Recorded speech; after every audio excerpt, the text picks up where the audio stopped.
રોકાણના નામે છેતરપિંડી. નમસ્કાર, હું છું પીનલ. સ્વાગત છે આપનું કરંટ ટોપિકમાં. ઇન્વેસ્ટમેન્ટ કરવામાં સૌ કોઈ માનતું હોય છે, પરંતુ ગુજરાતીઓમાં સૌથી વધારે અત્યારે ઇન્વેસ્ટમેન્ટ કરવાનો ટ્રેન્ડ જોવા મળે છે. ઇન્વેસ્ટ કરીને પૈસાને બમણું કરવું અને ક્યાંક એ વાત ખોટી પણ નથી, પરંતુ કઈ બાબતો છે કે જેને ધ્યાન રાખવાની બહુ જ જરૂરી છે, કારણ કે જે પ્રકારના આંકડાઓ આપણી સામે આવી રહ્યા છે તે આંકડાઓ ખરેખર આપણને ચિંતા ઉપજાવે તેવા છે, કારણ કે રોકાણના નામે ગુજરાતમાં છેતરપિંડી ખૂબ જ વધી ગઈ છે. કેટલાય સમયથી રોકાણના નામે જે ઠગાઈ થતી હોય છે તેના કેસો ખૂબ વધ્યા છે. સોશિયલ મીડિયા દ્વારા સૌથી વધુ લોકોને આવી જ રીતે લોકોની સાથે છેતરપિંડી કરવામાં આવી રહી છે અને ફસાવવામાં આવી રહ્યા છે. રોકાણની સામે બમણું વળતર મળતું હોય એ પ્રકારની લાલચ આપવામાં દરરોજ સરેરાશ 36 જેટલી છેતરપિંડીના કેસો આવી રહ્યા છે. એટલે ક્યાંક ને ક્યાંક આ કોઈ પણ વ્યક્તિ ઇન્વેસ્ટમેન્ટ કરે અને એવું કહેવામાં આવે કે તમને આ ઇન્વેસ્ટમેન્ટ ઉપર બમણી તમારી આવક એટલે કે બમણો તમને વળતર મળશે. માત્ર આ વાત સાંભળીને ઇન્વેસ્ટ કરી દેવું અને પછી તમે ક્યાં ઇન્વેસ્ટ કરી રહ્યા છો, એ કંપની શું છે, વ્યક્તિ કોણ છે એ ન જાણવું એ કેટલું રિસ્કી છે એ આંકડાઓ દર્શાવી રહ્યા છે. ઇન્વેસ્ટમેન્ટ ટ્રેડિંગના નામે છેતરપિંડીની ઘટનાઓ સૌથી વધુ જોવા મળી રહી છે. ટ્રેડિંગમાં સૌથી વધારે લોકો અત્યારે ઇન્ટરેસ્ટ રાખી રહ્યા છે, કારણ કે એમાં તમને સારું એવું રિટર્ન પણ જોવા મળતું હોય છે. પણ જ્યારે તમારી તમને નોલેજ ઓછું હોય અને પછી તમે કોઈ એજન્ટનો સહારો લો અને પછી એ એજન્ટ વિશે તમે ન જાણતા હો અને માત્ર તમને બમણું વળતર મળશે એ સાંભળીને જો તમે ઇન્વેસ્ટ કરી રહ્યા છો તો હવે તમારે સાવધાન થવાની જરૂરિયાત છે, કારણ કે રોકાણકારોની સંખ્યા વધતા ઠગો માટે હાઈ વેલ્યુ ટાર્ગેટ માર્કેટ બન્યું છે આપણું ગુજરાત. સાયબર સેલ દ્વારા ઘણી ચેતવણી પણ આપવામાં આવી રહી છે અને એક વર્ષમાં ઇન્વેસ્ટિંગ ટ્રેડિંગની 13,000 ઓટીપી ફ્રોડની 23,000 જેટલી ફરિયાદ પણ થઈ છે. તો બનાવટી ઓળખથી છેતરપિંડીની 45,000થી વધુ ફરિયાદ નોંધાઈ છે. આજે વાત કરીશું રોકાણના નામે કઈ રીતે આચરવામાં આવી રહી છે છેતરપિંડી, કઈ રીતે આપણે બચવાની જરૂરિયાત છે તેના વિશે વાત કરવા માટે મારી સાથે જોડાઈ ગયા છે ડોક્ટર સ્નેહલ વકીલાના, સાયબર એડવોકેટ છે. બ્રિજેશ પરીખ, માર્કેટ એક્સપર્ટ છે, ઇન્વેસ્ટમેન્ટ માટે પણ ઘણી સલાહ આપશે. આપ બંનેનું સ્વાગત છે. Welcome to the show. સૌથી પહેલા સ્નેહલજી, રોકાણના નામે જે છેતરપિંડી વધતી જોવા મળી રહી છે એમાં ક્યાંક ને ક્યાંક ડિજિટલાઇઝેશનનું કેટલું વધારે દુરુપયોગ કરવામાં આવી રહ્યું છે, કારણ કે જે ઇન્વેસ્ટમેન્ટ ટ્રેડિંગ છે તેના નામે સૌથી વધારે છેતરપિંડી થઈ રહી છે. એટલે એક રીતે ઇન્વેસ્ટમેન્ટ કરવું ને એક રીતે જ્યારે આપણે જે રીતે આપણે વધુમાં વધુ ડિજિટલાઇઝેશન તરફ આગળ વધ્યા છે, ક્યાંક આપને લાગે છે કે એ સૌથી વધારે મહત્વનું કારણ બની ગયું છે જ્યાં રોકાણના નામે છેતરપિંડી થઈ રહી હોય? વેલ, પહેલા તો હું તમને એ કહેવા માંગીશ કે આ જે તમે ટોપિક લીધો ઇન્વેસ્ટમેન્ટ સ્કેમ્સ, એ અત્યારે બહુ જ જરૂરી એક ટોપિક થઈ ગયો છે.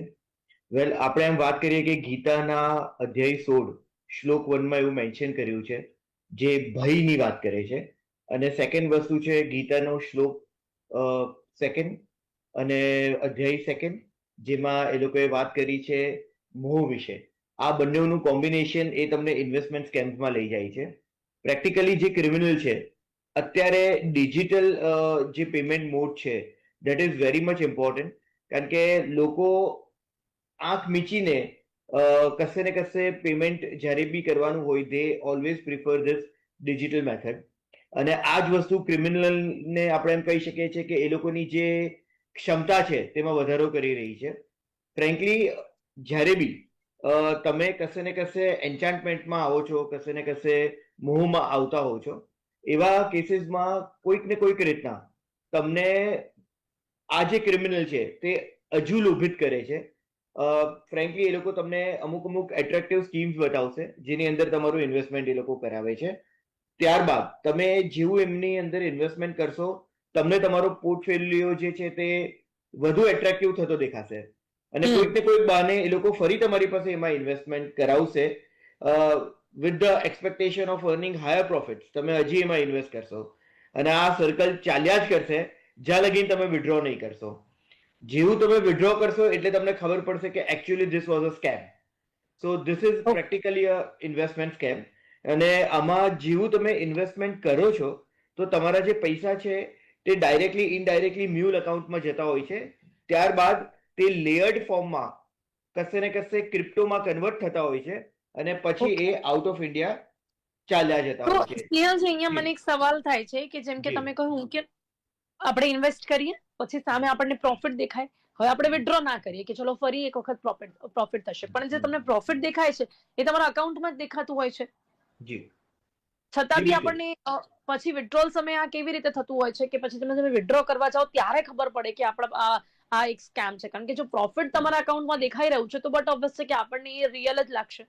જી ફ્રેન્કલી આ લોકો તમને ડાયરેક્ટલી પહેલા તો એક સાયકોલોજીકલ સ્કેમ એ લોકો તમારી સાથે યુઝ કરશે કે હમ જેમાં તમે એ લોકો ઉપર આંખ મીચીને ટ્રસ્ટ કરતા થઈ જશો. હમ.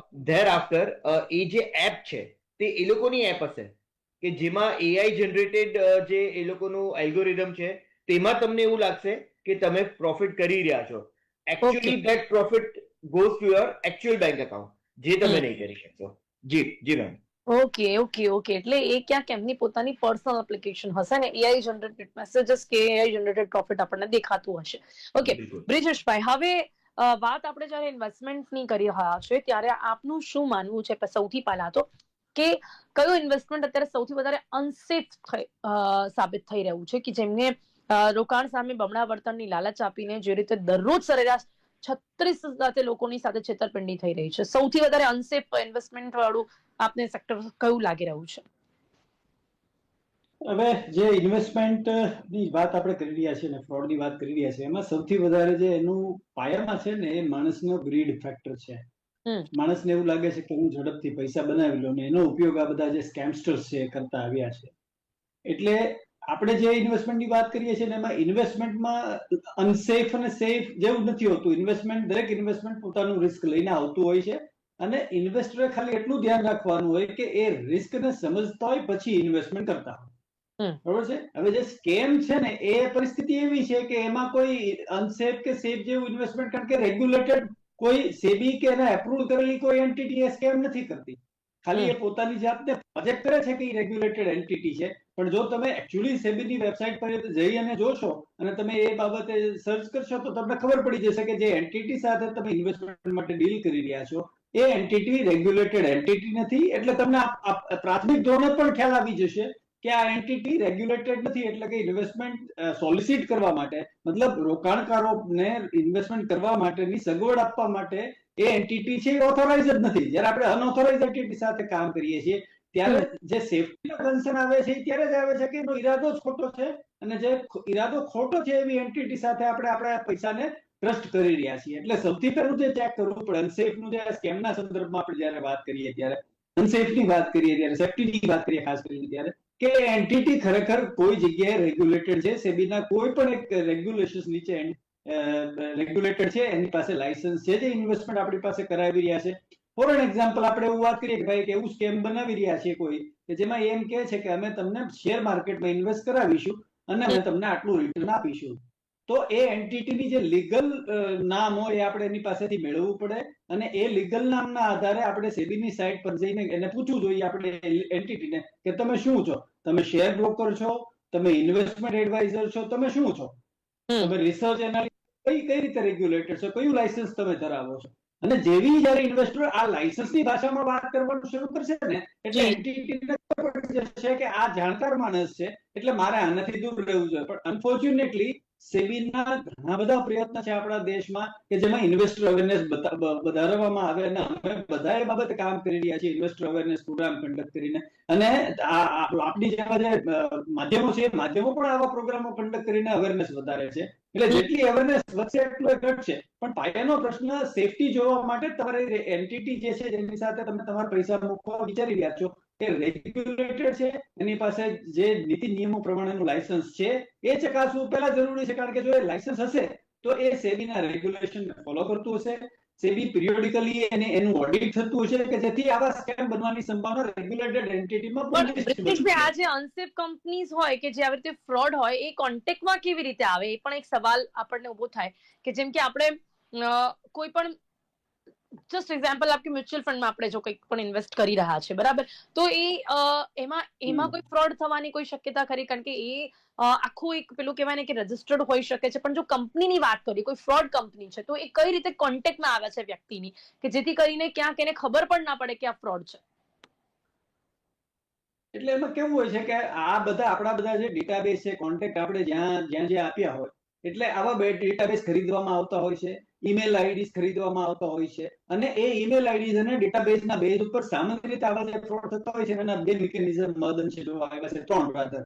ક્યાં તો તમને કોઈ SMS આવે છે, ક્યાં તમને કોઈ WhatsApp મેસેજ આવે છે, અને ક્યાં તમને કોઈ ઈમેલ આવે છે. પણ આજે ઇન્વેસ્ટમેન્ટ સ્કેમની આપણે આજે વાત કરીએ છીએ ને, એમાં WhatsApp નો સૌથી વધારે ઉપયોગ થાય છે, કે જેમાં તમને એક આકર્ષક રિટર્ન ધરાવતી એક ઇમેજ મૂકવામાં આવે અને તમને ફોમો ક્રિએટ કરવામાં, ફિયર ઓફ મિસિંગ આઉટ, કે ભાઈ અમે આટલા ઇન્વેસ્ટરોને આવું રિટર્ન મેળવવામાં હેલ્પ કરી છે અને તમારે પણ આવું રિટર્ન જોતું હોય તો તમે આ લિંક પર ક્લિક કરો અને તમે અમારી સાથે જોડાઓ. અને પછી તમને ગ્રુપમાં ઇન્વાઇટ કરવામાં આવે. ગ્રુપમાં ઇન્વાઇટ કર્યા પછી એ ગ્રુપમાં એવા પોતાના જ ઇમ્પ્લાન્ટ કરેલા એવા ઇન્વેસ્ટરોને પોતાના રિટર્ન બાબતે સ્ટોરી ઇમ્પ્લાન્ટ કરવામાં આવે કે જેથી નવા આવેલા લોકોને એક વિશ્વાસ ઉભો થાય કે તો ફલાણો ઇન્વેસ્ટર છે એમ કહે છે કે મેં આટલું ઇન્વેસ્ટ કર્યું તો મને એક્ઝેક્ટલી, એટલે પોતાના જ લોકો એમાં હોય અને જે કંઈ પણ કહેતા હોય પોતાના ઇન્વેસ્ટમેન્ટ માટે આપણે લોકોને માનીને સાચું લાગે. હવે આમાં સ્નેહલજી, આવી રીતે WhatsAppની કોઈ પણ લિંક પર ક્લિક કરીને ઇન્વેસ્ટમેન્ટ કરવું અત્યારે તો એક મને એક એજ્યુકેટેડ પર્સન તરીકે એવું લાગે છે કે કદાચ લોકો વિચારે તો ખરી, કારણ કે કોઈ પણ WhatsApp ઈમેલ પર તમે માત્ર લિંક પર ક્લિક કરીને પછી તમે ઇન્વેસ્ટમેન્ટ કરવાનું કે તમે પૈસા ઇન્વેસ્ટ કરી દો. તમને લાગે છે કે ઇન્ડિયામાં હજી પણ આવા લોકો છે કે જે લોકો આવી રીતે કોઈ WhatsApp ગ્રુપથી ઇન્વેસ્ટમેન્ટ શરૂ કરી દેશે? સૌ પહેલા તો હું તમને એ કહેવા માંગીશ કે બ્રિજેશભાઈએ એક સારું ઇનપુટ આપ્યું સેબી વાળી વાત કરીને, but frankly it is not that easy કે તમે સેબી સાથે ખાલી વેરીફાઈ કરશો અને તમે બચી શકશો. બીકોઝ આ જે સ્કેમસ્ટર્સ છે they are very well equip.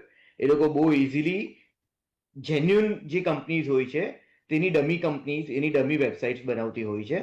એટલે ઘણા બધા આવા કેસીસ થયા છે કે જેમાં લોકોએ સેબી સાથે વેરીફાઈ કર્યું છે, ત્યારબાદ એટલે હવે એનાથી પણ વન સ્ટેપ અહેડ છે કે તમે સેબી રજિસ્ટર્ડ પણ એ લોકો પોતાની બીકોઝ એ ફેક કંપનીઝ હશે ને, એ લોકો ફેક ડોમેન બનાવશે, એટલે ફેક વેબસાઇટ બનાવશે. તમે ફ્રેન્કલી કશે ને કશે એ લોકો ના માયાજાળમાં ત્યારે જ બચી શકશો કે તમે એ જે ઇન્વેસ્ટમેન્ટ સ્કેમ્સ છે તેના ટ્રેપમાં નહીં આવો અને અવેર કરો કે આવા સ્કેમ્સ થાય છે. That is the only possible way out. અને અત્યારે તમે બધા જ લોકો બહુ ઇઝીલી બ્લાઇન્ડ ફેડ કરી દેતા હોય છે. કશે બી લિંક, જે તમે અત્યારે મને પૂછો છો કે લિંક થ્રુ ઇન્વેસ્ટમેન્ટ કરવા વાળા લોકો છે, ઇટ ઇઝ નોટ ઓબ્વિયસ છે, કારણ કે તો જ આપણે આટલા મોટા મોટા આંકડા જોઈ રહ્યા છે અત્યારે. સો ધેર આર પીપલ કે જે હજી બી વી ઇન્ડિયન્સ આપણે બહુ ઇઝીલી ટ્રસ્ટ કરી દઈએ છીએ. It is a good quality, but at least આપણે અવેર થઈને કરીએ, that would be much preferable. જી ઓકે, હવે સ્નેહલજી, આપણે એક વસ્તુ જો આપણે જાણવી હોય કે સેબી રજિસ્ટર્ડ કંપની છે કે તમે એવું કહ્યું કે એની માટે પણ જે ફ્રોડ કંપની છે એ લોકો એનો પણ રસ્તો અમને શોધી લીધો છે, પણ આપણે છતાં પણ લોકોને કઈ રીતે સજેસ્ટ કરી શકીએ છીએ કે જો એમણે એ તપાસ કરવી હોય કે આ જે કંપની છે એ ખરેખર સેબી રજિસ્ટર્ડ છે કે નહીં, તો એ કઈ રીતે કરી શકે છે? સી ફ્રેન્કલી સૌ પ્રથમ તો હું તમને એ કહીશ કે કંપની તમારી સાથે અગર કનેક્ટ કરે, જો લિંક કે QR કોડ એ અગર તમને વેરીફાઈ કરવું હોય તો there are websites, open source tools including totalvirus.com, abuseipdb.com, web of trust તમે મૂકી શકો છો. But this is પર્ટેનિંગ to the links. અત્યારે આપણે એવી વાત કરીએ કે કોઈ વ્યક્તિ તમને સો એન્ડ સો કંપની બનીને કોન્ટેક્ટ કરે છે. હવે એવા કેસીસમાં અગર તમે ઓપન સોર્સ ટૂલથી બી સર્ચ કરશો તો તમને તો જેન્યુન કંપનીની જ લેજિટિમેટ વસ્તુ મળશે, સિવાય કે એની આપેલી લિંકને તમે વધુ ઊંડાણમાં તપાસ કરો. જી તો what is the solution? Brijeshbhai, આપણે વાત કરી, આપણે સાંભળ્યું કદાચ સ્નેહલજીએ વાત કરી કે જો આ હદ સુધી એ લોકો સ્માર્ટ થતા હોય તો આપણે પછી કઈ રીતે સ્માર્ટ થઈ શકે છે, એટલા જ માટે કદાચ આ આંકડાઓ છેતરપિંડીના વધતા જ જોવા મળી રહ્યા છે. એટલે એમાં જે ડમી વેબસાઇટ બનતી હોય ને એનું તમે યુઆરએલ ધ્યાનથી સ્ટડી કરો ને તો એ ઓરિજિનલ ડોમેન તો મળે નહીં, કારણ કે ઓરિજિનલ ડોમેન તો કંપની પાસે આવે, બરોબર છે? એટલે ઓરિજિનલ ડોમેન નો હોય પણ એની નજીકનું ડોમેન ક્રિએટ કરવામાં આવ્યું હોય કે જેથી માણસને એમ લાગે કે આ કંપની છે. એટલે જો થોડું અવેરનેસ ઇન્વેસ્ટરોમાં હોય અને એ થોડી ચકાસણી, એટલે સરવાળે ઇન્વેસ્ટરોએ અવેર રહેવું થઈ ગયું અને ઇન્વેસ્ટરોએ ચકાસણી કર્યા વગર ઇન્વેસ્ટમેન્ટ ન કરવું જોઈએ. હવે અનફોર્ચ્યુનેટલી થાય છે એવું કે જ્યારે ગ્રીડ હાવી થઈ જાય છે ને, જ્યારે લોભ હાવી થઈ જાય છે, ઝડપથી પૈસા બનાવવાનો પ્રશ્ન આવે છે ને, ત્યારે તમારી લોજિક એટલે કે તમારી સમજવાની ક્ષમતા પર તમારી લાગણી, કારણ કે તમારે ઝડપથી પૈસા બનાવવા છે એ લાગણી હાવી થઈ જાય છે. અને એટલે જે આ બારીક વસ્તુઓ જોવાની રહે છે કે ભાઈ જે ડોમેન છે જેની પર સાથે આપણે ઓપરેટ કરીએ છીએ એ ભલે દેખાય છે ઓરિજિનલ કંપનીના જેવું, પણ ઓરિજિનલ કંપનીનું યુઆરએલ અને આ કંપનીનું યુઆરએલ છે, બેમાં ડિફરન્સ છે. જે લિંક મારી પાસે આવી છે એ લિંકમાં યુઆરએલ તે ડિફરન્સ છે. તો આજે ઝીણી તપાસ કરવાની છે. સાથે સાથે આપણે જો ઇન્વેસ્ટમેન્ટ પર્સપેક્ટિવ થી વાત કરીએ તો સેબીએ તાજેતરમાં એક સરસ ઇનિશિયેટિવ લીધો છે ઇન્વેસ્ટરના પ્રોટેક્શન માટે, કે એમણે જે એપ્રુવડ એન્ટિટી છે, જે રજિસ્ટર્ડ એન્ટિટી છે, જેની પાસે લાયસન્સ છે, એ બધી એન્ટિટીના પેમેન્ટ માટે એણે એપ્રુવડ યુપીઆઈ લિંક તૈયાર કરવામાં આવેલી છે. અને સેબીની વેબસાઇટ પર એવું મિકેનિઝમ મૂકેલું છે કે માની લો કે તમારી પાસે કોઈ એવી અનએપ્રુવડ એન્ટિટી પોતાનું પેમેન્ટ માટેની લિંક અથવા તો પેમેન્ટ માટેનો બારકોડ મોકલે છે, યુપીઆઈ આઈડી મોકલે છે, તો તમે યુપીઆઈ આઈડી લઈ અને સેબીની વેબસાઇટ પર નાખશો તો જો એ યુપીઆઈ આઈડી એપ્રુવડ હશે, સેબીનો એપ્રુવડ એન્ટિટીનો હશે, તો તમને તો જ એ તમને એન્ટિટી એપ્રુવડ છે એવું દેખાડશે. જે થવું સંભવ નથી, કારણ કે બેંક અને સેબીના કોલાબોરેશનમાં દરેક લાયસન્સ હોલ્ડર માટે આવી યુપીઆઈ લિંક અને બારકોડ જનરેટ કરવામાં આવેલા છે. એટલે જે એન્ટિટી ફ્રોડ હશે એની પાસે આ એપ્રુવડ લિંક હશે નહીં, એપ્રુવડ યુપીઆઈ આઈડી હશે નહીં અને બારકોડ હશે નહીં. સો એ પણ એક મિકેનિઝમ છે કે જે સેબી બહુ ઝડપથી અત્યારે બધા જ એન્ટિટીને ઈમેલ કરાવડાવે છે.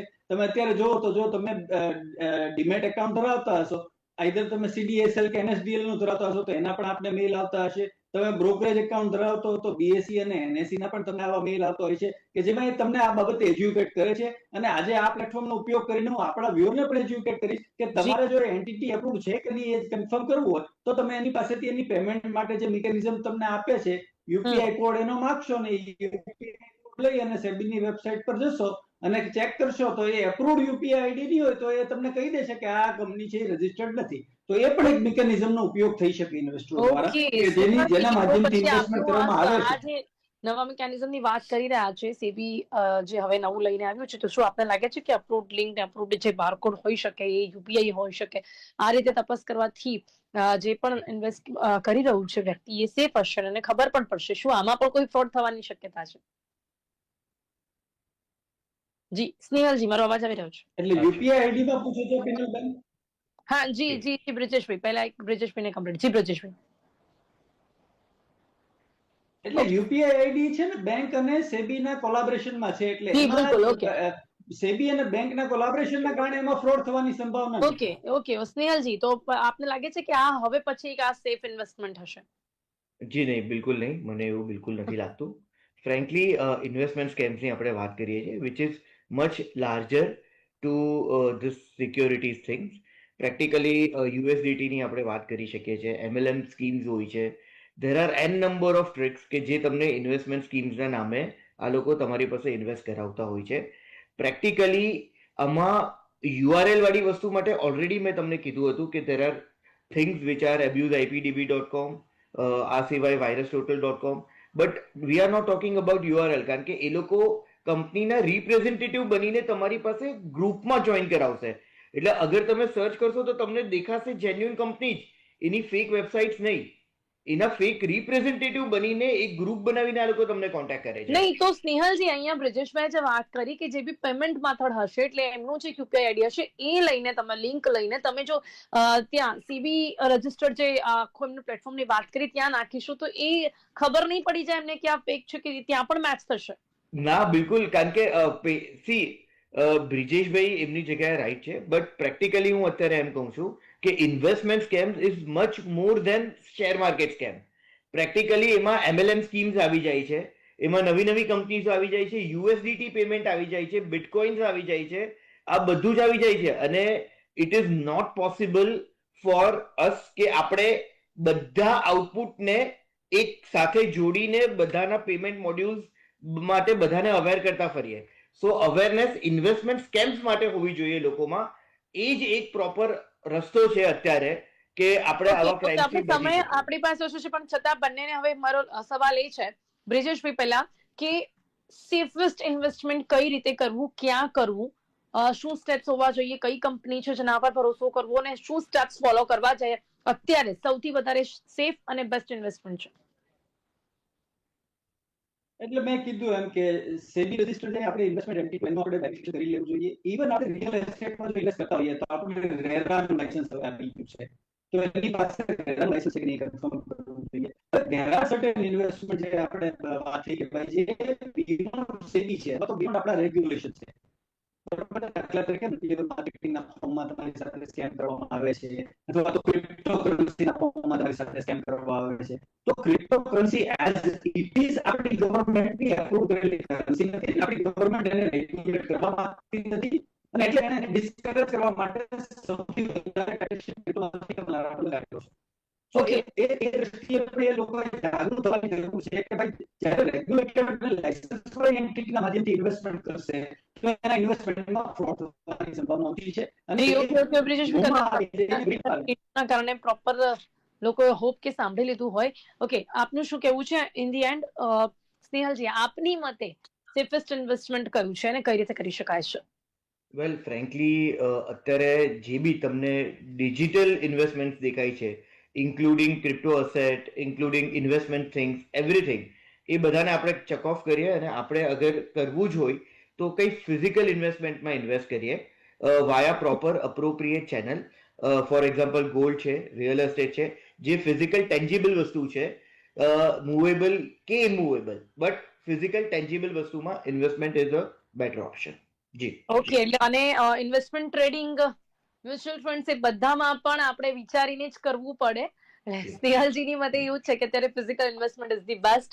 બ્રિજેશભાઈ અમુક ટિપ્સ આપી છે કે જે જો તમે કરવા માંગતા હો તો એ અમુક જે સ્ટેપ્સ છે તે ફોલો કરવા જોઈએ.